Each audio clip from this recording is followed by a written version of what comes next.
¿Está sacando el video? Ahí deténgalo.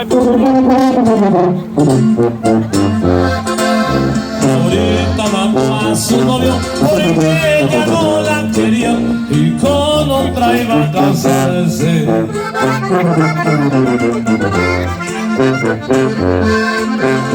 No es porque las podía.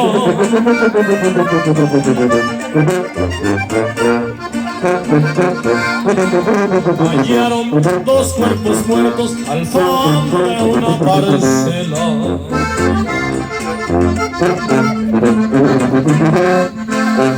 Uno era el de Emilio Guerra, el prometido de Estela, el otro el de Laura Garza.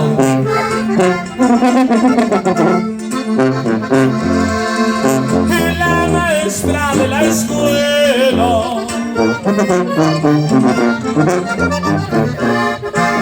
Y la última vez se vieron ella tomando llamar cariño del alma mía. Tú no te puedes casar, no decías que me amaba.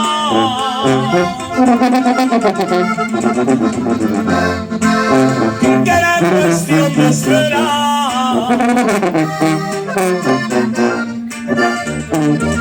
¡Ah, bárbaro!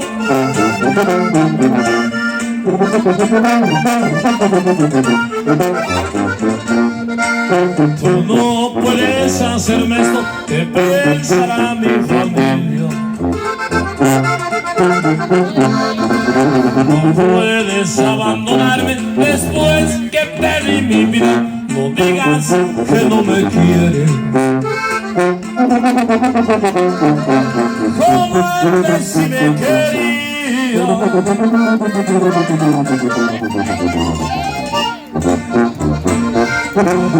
Solo vine a despedirme, Emilio le contestó.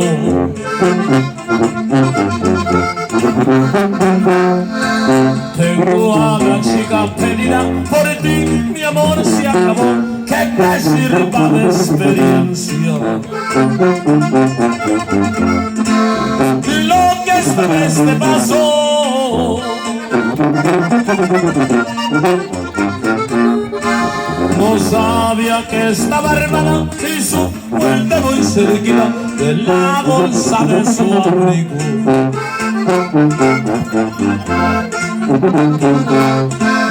Sacó una escuadra cortina, con ella le dio 6 tiros. Y luego se mató Laurita.